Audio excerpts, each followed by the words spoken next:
as well as landscape plan. Excuse me. Landscape plans being part of being prepared by a registered landscape architect. We prepared the landscape plan, as well as being submitted as preliminary final, as that was discussed. Lastly, it's in regards to street trees. We are planting trees as part of this application, but it's a little vague on how the code states to have them implemented. I can explain that if there's any questions on it, but I'd like to open up to any questions from the board. Do we have any questions? I do. Yes. I think that landscaping plan is important. And I just want to make sure that everything you use is native. I was at another meeting where you did say you were going to do that. I just want to reinforce that. Yes, and I did look into that, and they are native. Thank you. I have a question. Okay. Mr. Mack. You mentioned the square footage of the patio will be 800 square feet. Do you know the total square footage of the restaurant plus the patio?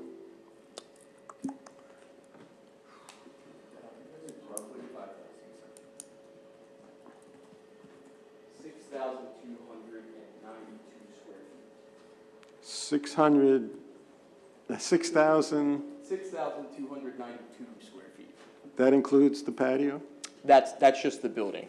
That's the existing building, which is, that is to remain in the post-developed conditions. Okay, thank you. And again, just to make you reiterate it, there is no increase in seating? No increase. And I can actually speak to that. We actually eliminated 4 six-tops from inside that existing room, and then we're adding 6 4-tops out on the patio. Yep. Great. Thank you. Yes. Mr. For Crabbe. logistic purposes, can you just explain where this patio is going to be? Is it going to be facing West Drive, or is it going to be around the other side of the building? So it's along the east side, so it's actually really pointing towards the corner of Newtown Bypass and West Road. Okay. Is that the entrance into, would that be the entrance into the Acme site? Yes. So people are going to be sitting, I'm sure you're going to have it cordoned off for protection. I mean, just, you never know. You may have that runaway car that goes up onto the grassy area. That's going to be protected in regards to? Yes, and there's actually a goalie there Okay. in front of, before the... Which you're going to probably put alligators and stuff in there, so if the car goes in. All right. Well, no, just as long as it's protected and people are going to be safe if they're eating outside, that's going to be great. Very safe on the inside. There's the right of way along Newtown Bypass is pretty wide. I think you put tables there now, don't you? You put tables? There's been tables out there ever since COVID. We had Okay. So now you're just going to fix it and make a patio. It's protected by trees also on the way coming in. Okay. Yeah, just so people get an idea of where this is, visualize it. So, thank you. Another question. I guess you all know that we don't like to hear music out there, I guess, loud music, that sort of thing. There's not going to be music out there. Yeah. Any other questions? Mr. Solicitor, would you like to frame a motion for us? Certainly, Mr. Chairman. If the board is of a mind, it would be a motion to grant conditional preliminary as final land development approval to Applebee's, the Rose Group, for its property located at 2 West Road, Newtown, tax parcel number 29-3-24 in the PC Planned Commercial Zoning District for uses E5 and E6 eating place for a patio expansion subject to the following conditions. 1, the applicant shall comply with all terms and conditions of relief granted by the Zoning Hearing Board on December 1st, 2022. 2, the applicant shall comply with the Remington and Vernick Engineers Review Letter and Traffic Engineers Review Letters, both dated April 6th, 2023.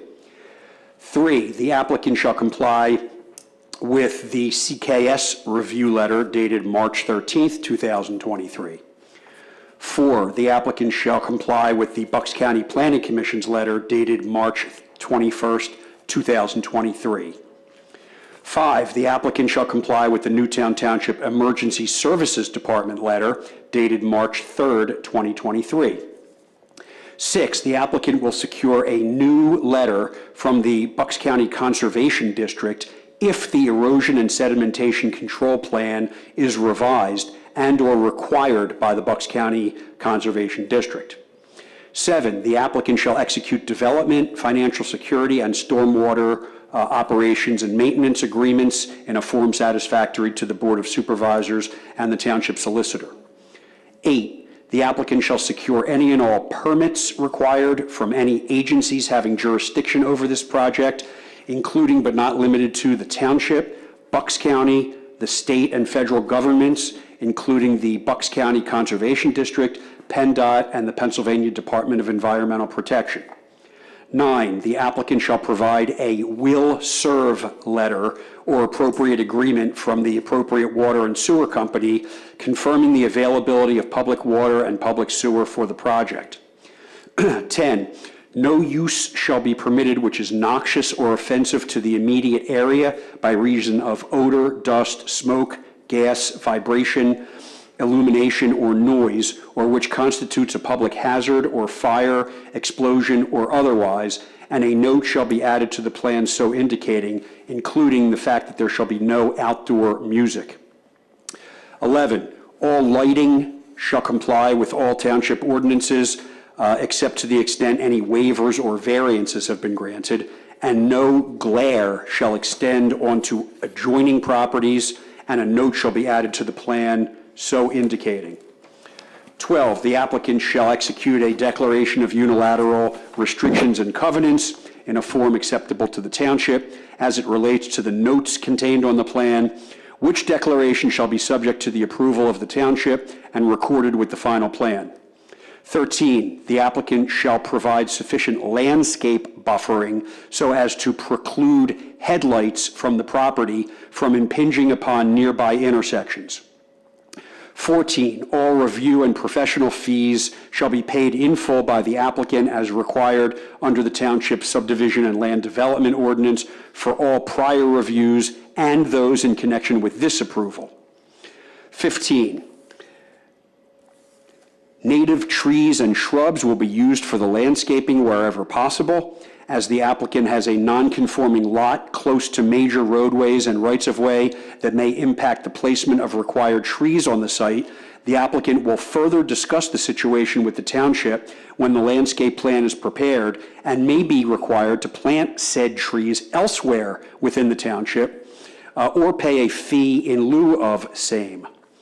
16, should additional seating be contemplated hereafter, the applicant will be required to notify the township and provide new parking calculations to be reviewed by the township engineer that may require additional parking, including but not limited to construction of parking currently held in reserve by the landowner or shopping center management.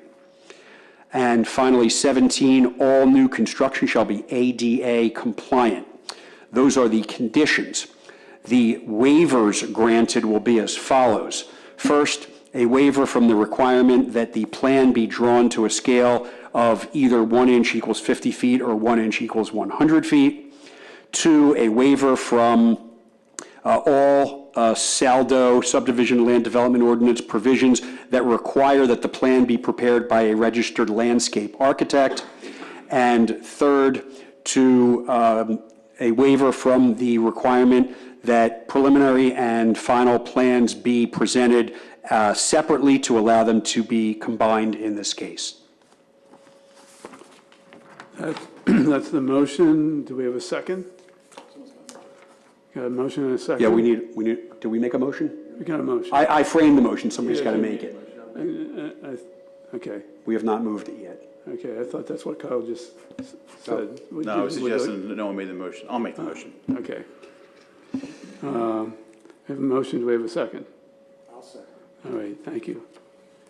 We have a motion and a second. Do we have any further comment from the board?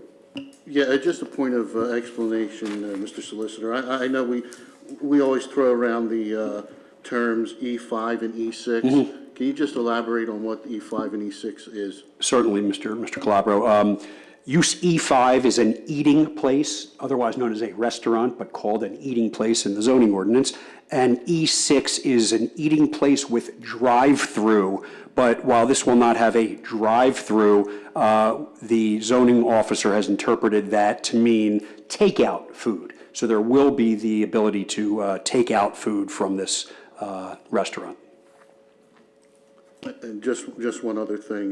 Maybe I missed it, maybe you did say it, but did you mention native trees and shrubs? Yes. Will be used? Okay. Yep, absolutely. Thank you. Any other comments or questions? I just had one. Just to reiterate, this has been reviewed by the Planning Commission, the Zoning Hearing Board, our engineers at Remington Vernick, our planner at CKS, the Bucks County Planning Commission, Newtown Township Emergency Services, the Bucks County Conservation District. All of those have reviewed this, as well as the supervisors in our packets. So we've come down to Well, asking for some public comment. yeah, exactly. Any comment from the public on this motion? Okay, seeing none, I'll call the question. All those in favor of approving the preliminary as final plan for Applebee's at 2 West Road, say aye. Aye. Any opposed? Motion carries 5-0. Thank you, Mr. Chairman. Thank you, gentlemen. I'll give you a minute too.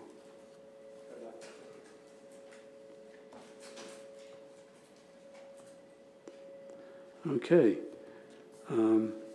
There's no engineer's report this evening. We'll stay right with the solicitor and go on.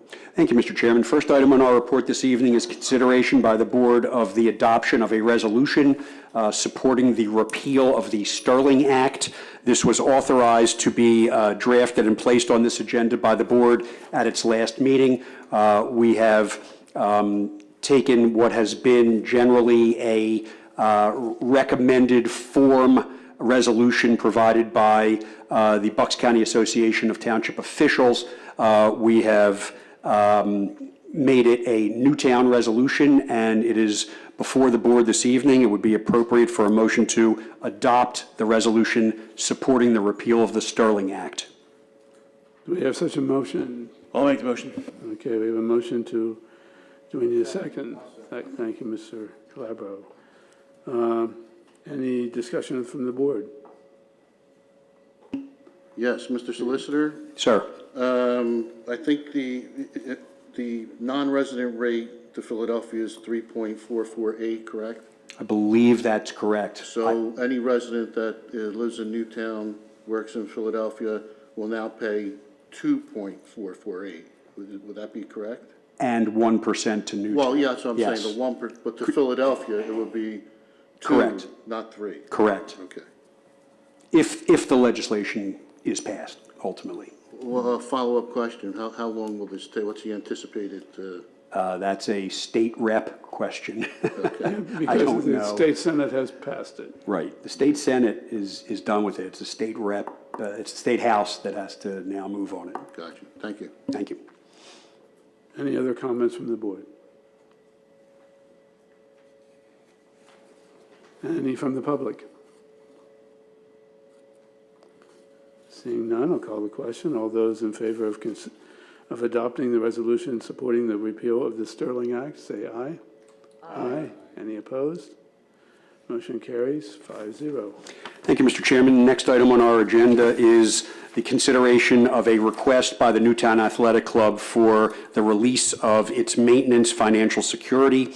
The township planner undertook an inspection of that work and issued a letter dated May 19th, 2023, recommending that the board deny that release because there is still ongoing grading work on the property, and therefore the maintenance period is not complete. So I would recommend a motion denying the request of the Newtown Athletic Club for release of its maintenance bond. I'll make that motion. We have a motion, do we have a second? Second. Okay, we have a motion and a second. Any discussion from the board? Yeah, I mean, this goes back a while, I guess, to when they wanted to make some improvements. They cut back on their plan, is that correct? It's part of the improvement was to remove 28 trees or 23 trees. Is that part of this? It may be, Mr. Mack. I don't have that level of detail on what the plan, the project entailed. I believe you may be right. There was work that they were doing out there, and there were trees involved. Right. I do recall that. And I believe at the time, Mr. Worthington said he would donate enough money to replace those trees somewhere else, maybe in the parks and so on. And I think I heard from Mr. Lewis that there is some money available. Is that from this fund that we're talking about here? Yes, it's under the Recreation Capital Fund. There's $12,400, I believe, off the top of my head. Okay, thanks very much. Thank you, Mr. Mack. I believe there's also a replacement of a handicap ramp that they needed to complete to be qualified to get these funds released. So we have a motion and a second. We should ask for public comment. Any comment from the public? Seeing none, I'll call the question. All those in favor of, I believe, denying the release of these funds to the NAC, please say aye. Aye. Any opposed? No.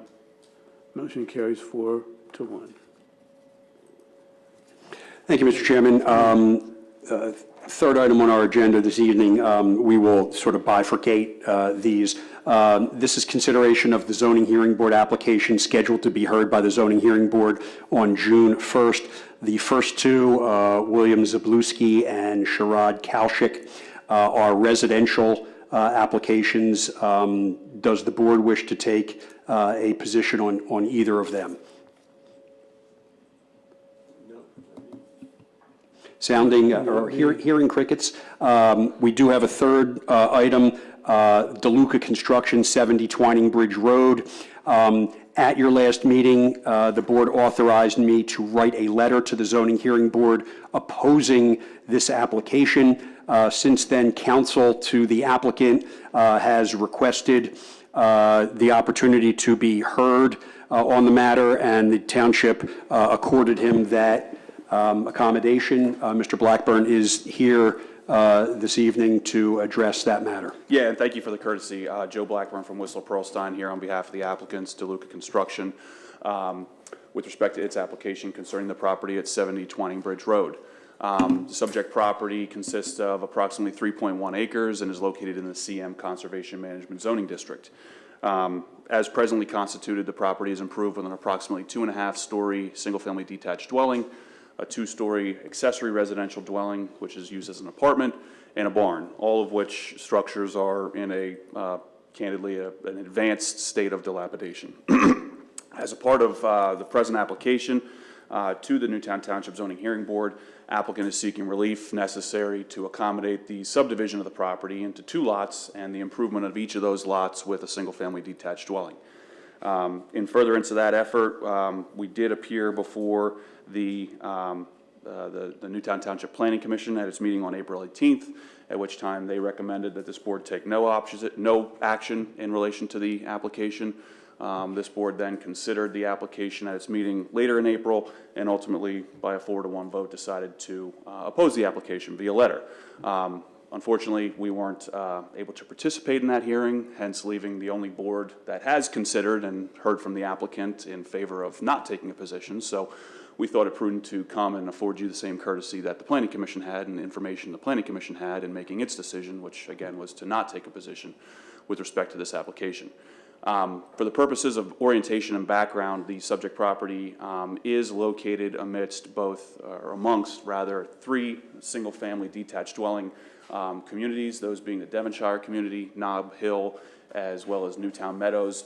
Those communities aggregate 140 single-family detached dwellings, which range in size from 0.3 acres to 0.9 acres.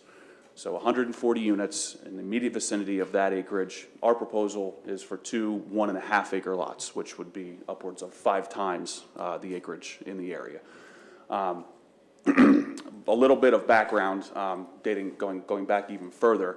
Some of the members of the board may recall that 6 years ago, the fee simple owner of the property, Gary Pave, submitted an application seeking substantially similar but greater relief in order to accommodate what he sought to be a 3-lot subdivision for the property.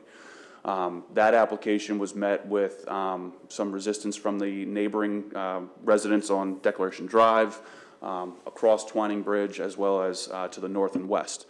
Our firm became involved, in fact, at the request of the township in an attempt to, I will say, broker a deal, if you will, that would be acceptable to both sides, Mr. Pave as the applicant and the resident neighbors, who obviously had concerns, due to the fact that everybody, the only thing anybody could agree on was that the property was in a deplorable state.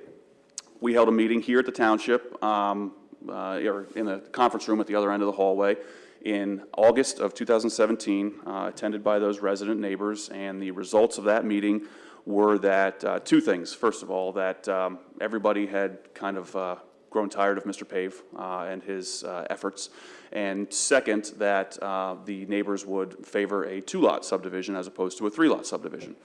Unfortunately, Mr. Pave succumbed to an illness shortly thereafter and was never able to advance that 2-lot proposal. Fast forward 6 years, current applicants, DeLuca Construction, have the property under contract, come to us, say, what's feasible here, what's achievable.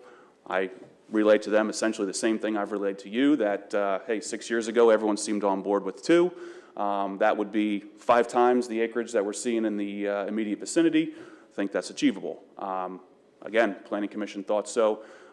This board thought differently. I can further update that we did have a meeting this past Monday on the site with the resident, which all neighbors were invited to, attended by 15, 20 neighbors. And I think we addressed a lot of concerns. I'm not suggesting that everyone's on board now, but I think everyone realizes that there is a process and a protocol for addressing some of those concerns. So, against that backdrop, I will open it up for questions, comments. I'm happy to provide any additional information about the property, its history, our proposal, but certainly don't want to belabor much more of how we got where we are here today. So, thank you. First of all, thank you for being brief. Absolutely. As brief as I can be. It's never brief enough for Micah, but I try. So. Any comments from the board? Well, I was just wondering, I noticed that you are trying to justify, I mean, I wasn't here whenever you were talking about previous meetings with the previous developer and so on. But you know, I'm in favor of maintaining the letter of the law of our ordinances, basically. And you cite in your papers here the surrounding communities, in which you're saying there are detached homes on less than an acre, but those detached homes, from what I can see, are in cluster units, which are permissible in the conservation management zone. What you're proposing is not a cluster. I don't believe it meets the definition. I don't know if our solicitor can have any input into that. But you're comparing apples to oranges, I believe. You're right, I am comparing apples to oranges, but our apples are in fact better because they effectuate a greater preservation than the clusters that you're referring to. So I'm glad you brought that up because neighbors have, and they're 100% wrong. And the open space preserved by this arrangement is greater than what would be achieved in a cluster. And it's not subjective, it's not my opinion, it's simple math. It's all in the application. there for you to read, but I have it here as well. For example, Devonshire Meadows, 47 units, ranging in size from 0.64 to 0.9 acres. 28 acres of open space. That accounts to 0.59 acres of open space per unit. If you add that on top of each of the individual units in Devonshire, that leaves you with a lot size of 1.23 to 1.4. We're proposing 1.5. Nob Hill, even more, 53 units ranging in size from 0.37 to 0.6, with 21 acres of open space. That's 0.39 acres of open space per unit. When you add that back onto the units, that comes to an aggregate acreage of 0.76, half of what we're proposing, to 0.99 acres per unit. And then you've got Newtown Meadows, 40 units, ranging in size from 0.5 to 0.9 acres, 23 acres of open space. That's 0.57 acres of open space per unit. When you add that back in, you've got acreages of the lots of 1.07 to 1.4 acres. So I thank you for bringing it up.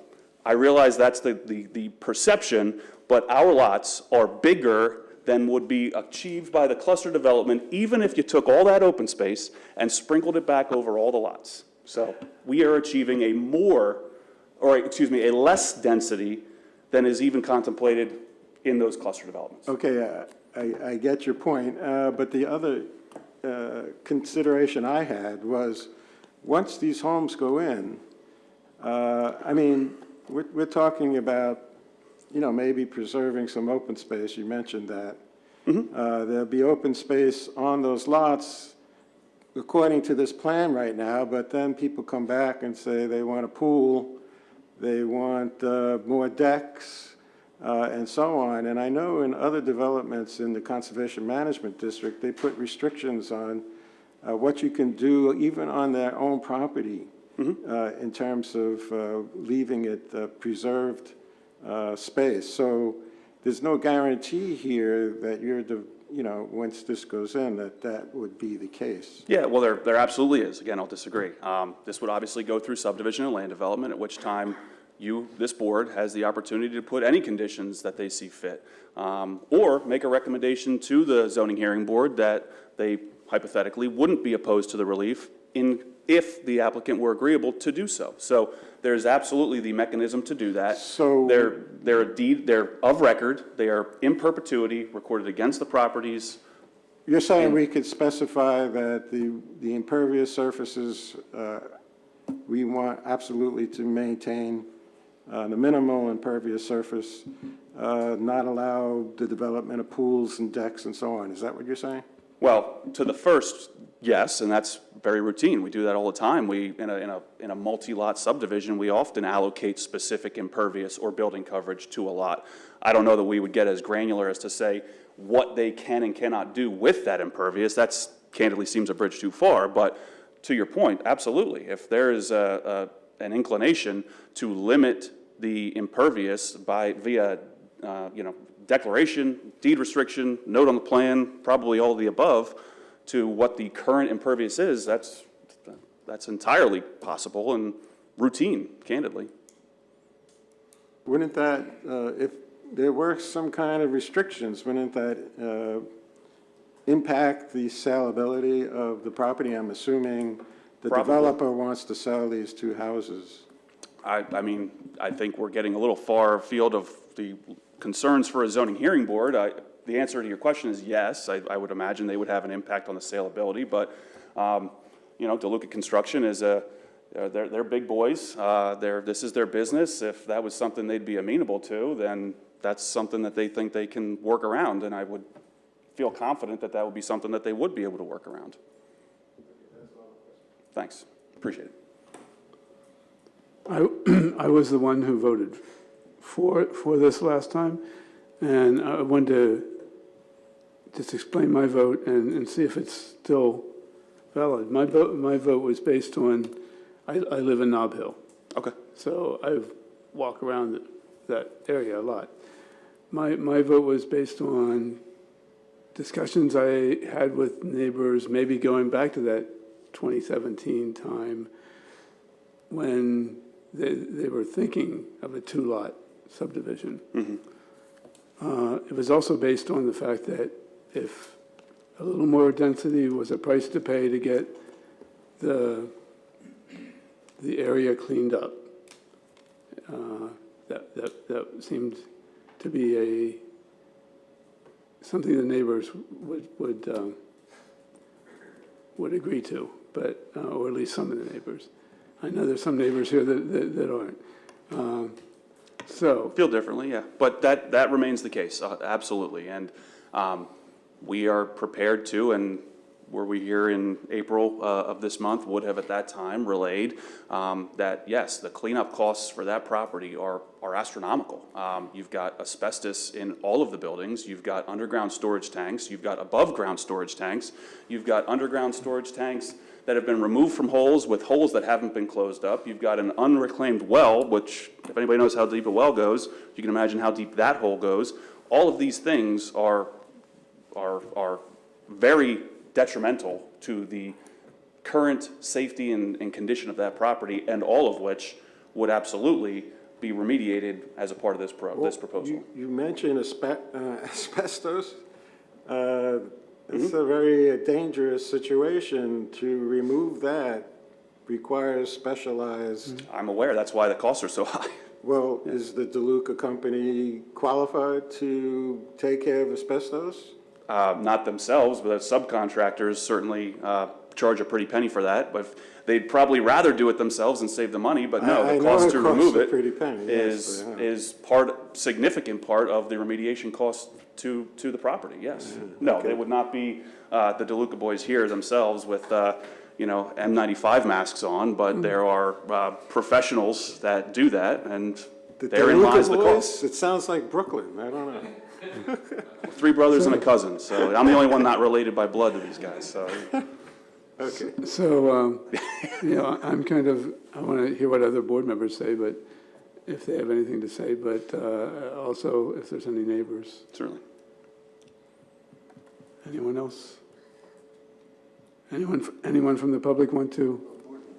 A board member, yeah, I did, but I looked your way. There's no action before the board, There isn't. Mr. Chairman. There's no action. The board can take no action, thank the applicant for his time. Correct. Or if the board wishes, it could authorize me to write a letter rescinding or changing in some way the letter that I wrote dated April 28th. Yes, Those are your options. thank you. Or in addition, we could vote to send you to defend the township. You could vote to. In addition to the letter. Correct. Okay. But in regards to anything else, the letter that has been sent still stands. Well, yes, it has been submitted to the zoning hearing board, and they have that letter, and it will be made part of the record. Gotcha. I just have a couple questions. And just in regards to what Mr. Mack was talking about, open space. Open space would be in addition to the lot size, correct? I mean, you don't consider someone's backyard in the open space calculation, do you? There are instances of that, yeah. I mean, the open space is typically, using the CM, a typical 3-acre minimum requirement.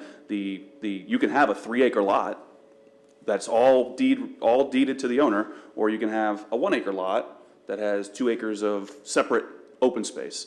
The latter scenario is what you have in Devonshire, Nob Hill, and Newtown Meadows. The former is what you would have to a lesser degree in this instance. Well, the Devonshire, Nob Hill, so they were planned, basically planned developments, of which the calculation of open space was already calculated within that development.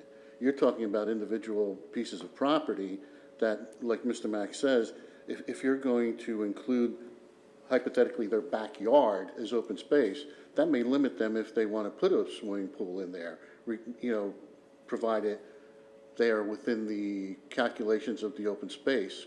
Certainly, I think you guys did that right down the street, if I'm not mistaken. There's deed restrictions on the backyards for the toll job, so it shouldn't be a foreign concept. I mean, that's pretty routine. So technically, it's basically open space of what the owner owns in regards to the footprint of their property. That is So one to me, hypothetical, to yes. me, honestly, that's not open space. That's part of the person's property. But in a Open scenario where space is it's 3 acres. above and beyond what their property boundaries are, is open space.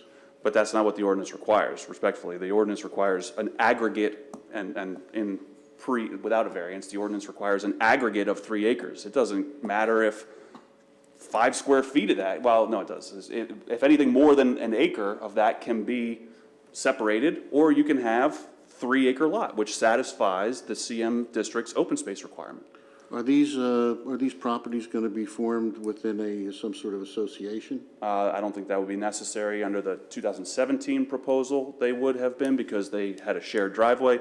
Both of these would have single access driveways with no common elements, so there would not be a need for an HOA in this instance. If it were an HOA, then we're talking about something different in regards to open space, correct?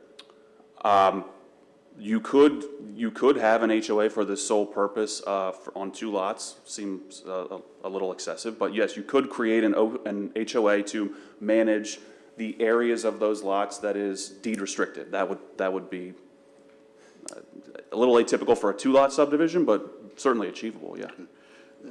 Going back to, you mentioned multiple times the word dilapidated. Mm-hmm. Has it been, I guess, viewed or studied in regards to any kind of historical value? No, not to my knowledge. There's nothing, not even the staircase, not even a mantelpiece, anything? I mean, we've had historic homes accidentally bulldozed, and, I'm just looking to protect. None of my projects, right? Just so we're clear, right? I don't think so. We discussed at the Planning Commission that, yes, that we recognize fully that, were we to move forward with this project, that there would be the need for a demolition permit, and that as a part of the processing of that application, there would be a JHC review and all the bells and whistles that go along with it. So it's a little premature, it's the cart before the horse to, submit that now, but we readily acknowledge that that is probably the next step, even before we would submit for formal land development, will be to do that precise evaluation and give the JHC the opportunity to make those determinations and evaluations as to the stairways, the mantles, the bullnoses, whatever else. I'll tell you, we've had, as a part of our meeting on Monday, we had one of the neighbors inquire as to the intent with some of the lumber in the barn, or the beams, which, despite the barn itself being structurally abhorrent, I mean, there still exists those kind of beams that you would typically see reclaimed, so. And if they are deemed historic, we're talking about, it can be considered a historic piece of property. I think you only need a few structures that can be categorized as historic, and like you said, beams, a staircase. I mean, we have staircases in some cases. That's a determination that would need to be made as a part of that application, yeah. Okay. Thank you. Yeah, of course. Thank you, Mr. Glover. Ms. Snyder? Is this property a danger right now? Candidly, I'm not qualified to make that determination. I was there on Monday, and I didn't go in any of the structures, and I was extremely careful where I walked. There are very deep holes on the property from excavated underground storage tanks, which are covered with crates, slabs of wood. As I said, the homes are asbestos shingled. We offered all the neighbors who were there the opportunity to walk through the structures, and I can tell you none of them took the opportunity to either. So without making any sort of determination, I would just provide that commentary. So obviously, something has to be done with this property. I mean, can kids go and get hurt?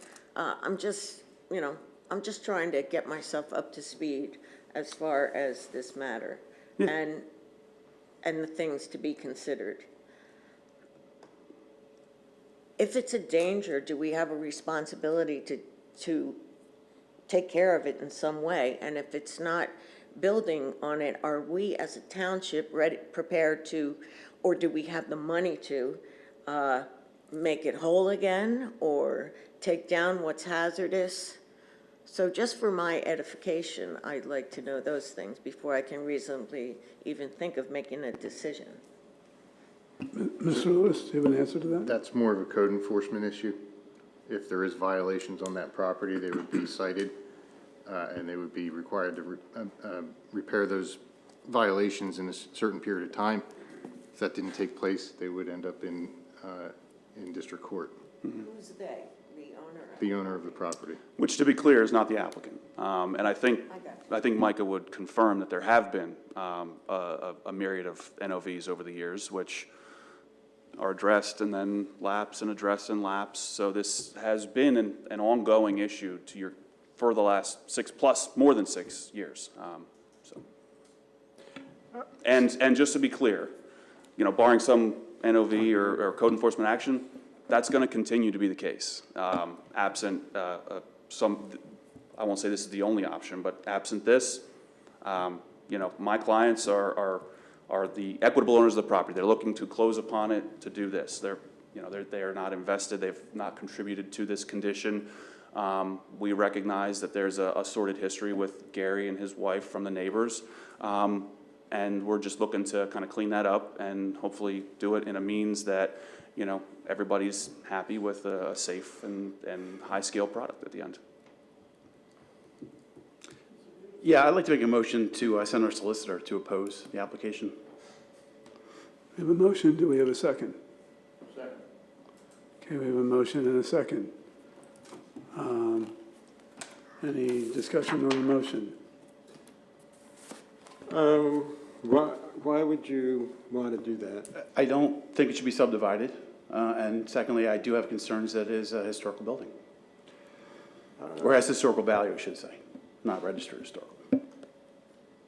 Well, you don't think a letter itself would suffice?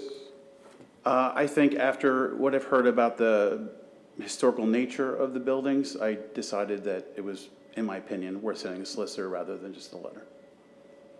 Upon hearing about the asbestos, is that, what? Well, I have another question. Farther back history, before asbestos. I have another question relating to the asbestos, but we have a motion and a second, right? So Yeah, and we have a motion and a second, so we can discuss the motion. I would go the other way, so I'm still the one on the other side. I guess I had a question about if we're talking about historically significant, there's 3 structures. Correct. It seems to me, well, I'm no expert at all, but if there's anything that's historic, it might be that barn, but it's in bad condition. Is there a way to keep the barn? I don't think so, candidly. It's smack dab in the middle of the proposed lots. But again, and to Mr. Davis's point, that's the next step. To say, you might as well be saying, I oppose the zoning relief because it ultimately needs land development, because, that's the next step. This is zoning, you go through zoning, then you do demo, land development. And the zoning relief we're talking about correct. is density, setbacks. Correct. We're not seeking any zoning envelope. relief related to the historical situation of the property, so. Mr. Chairman, I would note that if part of the reason that I would appear there is to argue about the historic nature of the building, that is not a zoning issue and is not before the zoning hearing board regarding that. That is something that would come down the line with a demolition permit. The ordinance provides the ability to take time to inspect, to see if there are any historic elements that can be removed or salvaged from the dwelling unit. And there is no law that would ever protect an otherwise historic building from being demolished if the owner wished to demolish it. You just would delay it, but that's a separate process from the zoning process. And I think that was the point I was trying to make, except for you made it much more clear. Thank you. So that's fine. My motion was not based on the historical value. You asked me a question, and I was considering it more valuable, possibly, as a result. Our zoning is 3-acre lot, which clearly, I said last time, And also, what's the hardship to allow it to be subdivided? That's the question. They could put a single house on it if they really wanted to stay out of the zoning hearing board.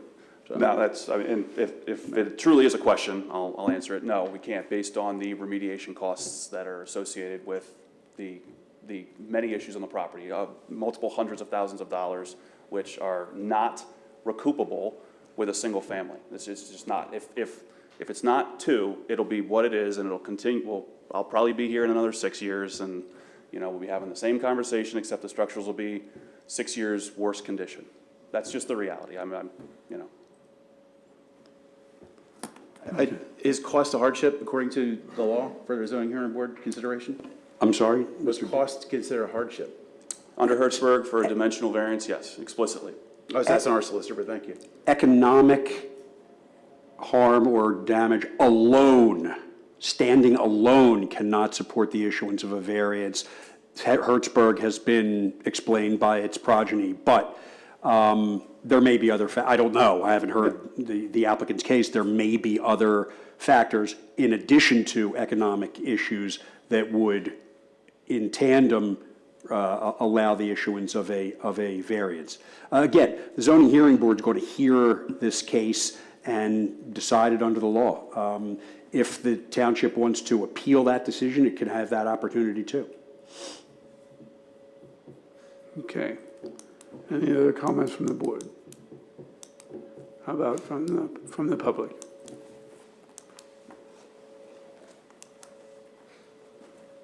Please state your name and Yeah, my name's John McIntyre, live at 74 Twining Bridge Road.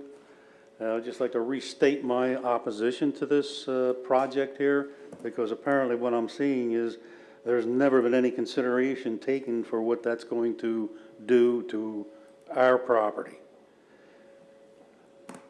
Now, you said you were talking about a meeting you had Monday with the neighbors and all. Don't they normally notify the neighbors? I knew nothing of that. Never heard anything about that. But anyway, the reason I don't like the idea is everything they're going to do here, they put those two houses up there. One of them's right outside my front door. And the only thing we get to look at, if we sit on our porch or we look out our front windows, we look out our front door, is going to be the back of one of those houses. And anything that people don't want ends up in their backyard. So that's right in our front yard, basically. And another concern I had too was the way the driveways are coming in, the one that's coming in right alongside my driveway, when it rains, these heavy rains, our front lawn in front of our house is like a huge water slide. Now they're putting a paved driveway right directly out in front of my front door. And I just don't think it's right. I don't see no reason why we got to change rules to satisfy somebody just so they can get what they want and not take any consideration for the people it's going to affect. We're the ones that are going to get affected the most.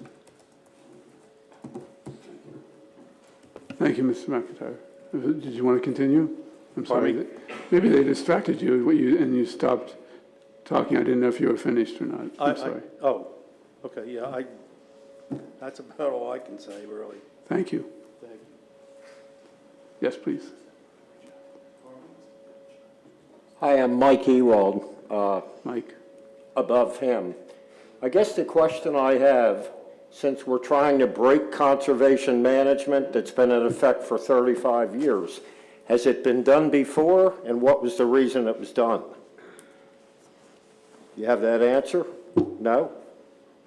The other issue is the PADEP does not allow any blasting to be done unless a written signature is signed by adjacent landowners. I'm sure not signing, and I'm sure he isn't. I had foundation damage done to my property when they did Newtown Meadows. I'm not going to deal with it again. And that's all I have to say. Thank you. I sure hope they don't blow up that house with all that asbestos. Don't think that's going to happen. My name's Bradley Cooper, Newtown Grant resident since 1999. I don't have any, issue with like the house being there because I don't live in that area or whatever, but I just think that when people moved into this area 40, 50 years ago, some of our older residents or whatever, they were told that certain things were going to happen to that area, that they were told that this is what the area was going to be, this is what, you know, we're building this is what you're going to get, this is what you're going to live with or whatever. Understand there's growth, you know, with the suburbs, a lot of people want to get out of the cities for many different reasons, I get that or whatever, but when you live somewhere for 40 years and the zoning laws have been set for a certain way, and then you wake up one day and they're like, oh, Toll Brothers or this gentleman's company or whomever else wants to come in, that we're just going to go and sue you or we're going to go and change the zoning laws because we want to use that area. Understand that there's buildings and there's properties, you know, whatever they may be. I don't know specifics. I don't live in that area like Dennis Fisher does to know that. But those properties probably been there. I know they're an eyesore, but they've probably been there for 15, 20 years just sitting there. And now all of a sudden it's become a big issue. So I don't think that it's right that people can come in here and just change stuff willy-nilly. As I've mentioned before, I think that we as a township need to work on our zoning laws because a lot of these businesses and companies and developers are coming in here seeing, oh, their zoning law is 40 years old, we can find a loophole in this because it's not up to what 2023 or 2022 standards are now, like with other projects that I won't get into. So I think that this is something that we should try to deny, you know, and find a better way to solve the solution that helps the residents that live there that are going to be affected, and also help do what we need to get done to make that property better for the residents that don't like it currently. Thank you. Thank you, Mr. Cooper. Yeah, go ahead, and I have one more comment as well. Yeah, Mr. McIntyre brought up an issue, I think, about the driveways. There are two driveways, whereas in a cluster development, there's like only one driveway, and that's impervious surface, and it also adds to runoff from rainwater, which I know has been a big concern on that road. Many times the residents, when Toll Brothers wanted to put two roads into that road, complained about the water issue when it rains. And I think having one driveway would have been better than having two, so, you know, that makes another concern that I would have with that. If we were seeking impervious relief, I would agree with that, but we're not. It's entirely within the scope of permissible impervious, and to the point about the property, you got 3 acres of entirely uncontrolled stormwater right now. So every drop of stormwater on that property runs straight off it. It goes right down in the big hole you were talking about. Yeah, and then the person that falls down there crates. not only is trapped, but they're drowning. So, but yeah, this ultimately would be the subject of a land development, which would implement stormwater management controls. So again, that's an issue that would be, in fact, again, ameliorated by this proposal. So, but. So let me just clarify. We have a motion and a second. We have a motion on the floor to send the solicitor to the zoning hearing board next week. If we deny this, we still have the letter. And we deny this and take no other action, we still have the letter that's going to the zoning hearing board. Yeah, that has gone to the zoning hearing board, Okay. yes. Any other comments before I call the question? All those in favor of sending the solicitor to the zoning hearing board, say aye. Aye. All those opposed? Aye. Motion carries 4-1. Solicitor will be sent. Thank you.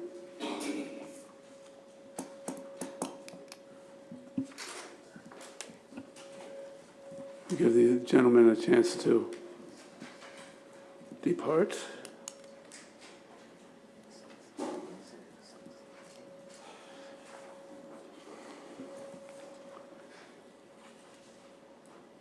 Mr. Solicitor, I believe that concludes your report. One more item, Mr. Chairman. I would like to announce that the board met in executive session prior to the tonight's meeting to discuss matters of litigation concerning Provco and KRE. Thank you. That concludes our report. Thank you. All right, that brings us to the manager's report. Mr. Lewis. Thank you, Mr. Chairman. General fund balance this evening is $5,520,612. Plan expirations before the board with no action required. And we have Emergency Services Chief Glenn Forsythe here. Hey, Chief. Chief Forsythe, welcome. Good evening, everyone. I would like to give the monthly report for the month of August. God, I'm really pushing it. Total number of calls of service were 105.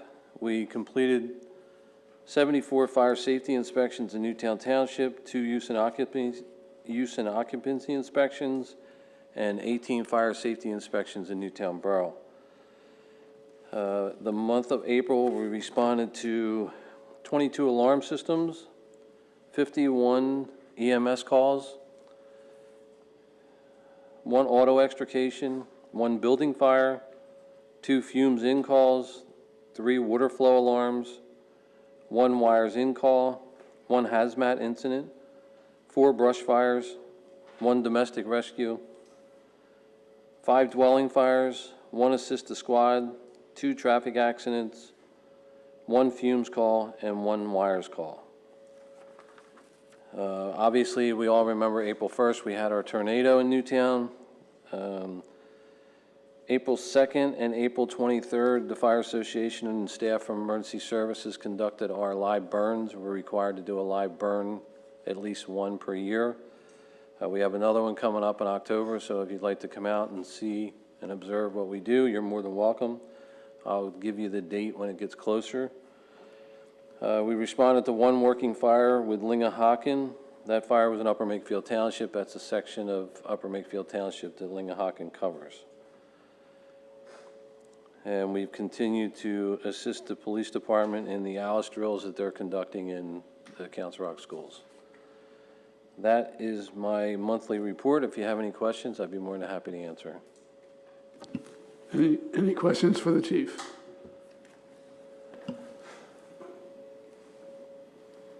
Okay, seeing none, thank you very much. Very good, thank you. That concludes our report, Mr. Chairman. Thank you. Very good, very well. Ms. Snyder, do you have a report from Bill's list and other reports? Minutes and Bill's list. I'd like to make a motion to approve the minutes of our May 10th, 2023 Board of Supervisors meeting. We have a motion and a second. Any questions from the board? Any from the public? Seeing none, call the question. All those in favor of accepting the minutes of May 10th, say aye. Aye. Aye. Any opposed? Motion carries 5-0. I'd like to make a motion to pay our bills in the amount of $257,000, $257,071.59. That sounds like the number I remember. Yes. We have a motion. Do we have a second? I just have a question that, Yes. looking at the Google Doc online, I see 250,000. Oh, that's a transfer, so I apologize. Yep. Okay, so we have a motion. Do we have a second? I'll second it. We have a motion and a second. Do we have any other questions from the board? From the public? Seeing none, I'll call the question. All those in favor of paying our bills as found on the May 24th bills list, say aye. Aye. Aye. Any opposed?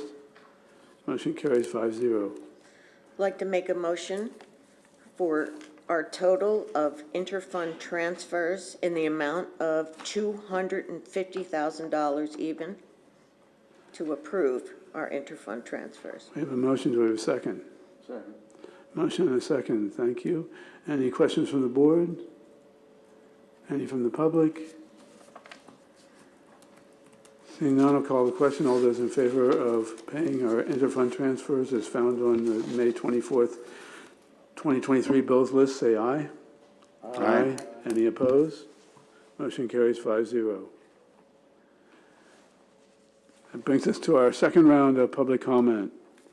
Anyone wishing to make comment, please come to the microphone. Identify yourself and where you're from, and Very good. John DeApril, Newtown Grant, biggest and the best. This weekend, we'll celebrate Memorial Day. Everyone will remember the true meaning of Memorial Day is to honor the veterans who didn't make it back. They didn't come home. So just remember that. A lot of people go around saying Happy Memorial Day. It's not really a happy day, but we don't want you to be sad either. Okay, thank you. Thank you. Well said. Thank you, Mr. DeApril. Bill Mahler, Newtown Township. I just wanted to comment on the DeLuca project. I commend you for voting to send the solicitor. I think it is important to uphold the ordinances. And I know that's getting harder and harder with deep-pocketed companies coming in and trying to change things. As far as the structures on that property, if it gets to that point, as chair of the Joint Historic Commission, I can tell you that I am deeply concerned about 370-year-old structures built by the Twining family that originally bought that land in 1695 and passed it down through at least 9 generations of family members. I would deeply contest Mr. Blackburn's comment about advanced state of dilapidation. I was in those properties 6 years ago when this came up. I was in them again recently, and they're actually in a very salvageable and, in a position to be preserved. And him saying that it would be too economically difficult to do so, he's just stating that his clients wouldn't have a profit margin if they did it that way. And Mr. Sander, I believe that, greed doesn't fall as a hardship under economic concern. So, thank you. Thank you, Ms. Mahler. Any others? Okay, we'll continue. Any old business? Sorry. Any new business? I do have something under new business. Regarding the letters that we've sent in the past to the zoning hearing board, I want to make sure that the zoning hearing board is getting those letters, all the members are getting them. I'm not sure how we do that. I just wanted to, it did come to my attention that ones in the past may not have been seen by everybody for whatever reason, I don't know. I'm just saying, can we make sure it's in their packets or make sure it's, entered in the record of the meeting or the hearing or whatever? Yeah, typically what we do is the solicitor, in this case, sends it to the chairman of the, Okay, the zoning hearing board. zoning hearing Yeah. board. Okay, so should I just send them a letter suggesting that make sure that gets disseminated properly, or what's the best way to handle that? Typically, it'll go in the packet. Okay. Mr. Sander, I forget, did you send it to the solicitor? I sent it to the solicitor of the zoning. I sent it to the Newtown Township Zoning Hearing Board, care of Mike Clark, solicitor, at his business address, and said, this is in reference to this case, please make it a part of the record. Thank you. All right, I just want to make sure it gets in our packet too, if that's not too difficult, but thanks. Is there some follow-up needed, do you think? Well, I just want to make sure it's getting done. I'm not looking to make a, big scene about it, just concerned that it gets disseminated properly, that's all. Okay. It's a good letter, though, so I want to make sure they get it.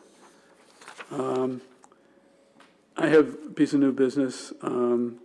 The AV report that we got the proposal for upgrading our audiovisual services.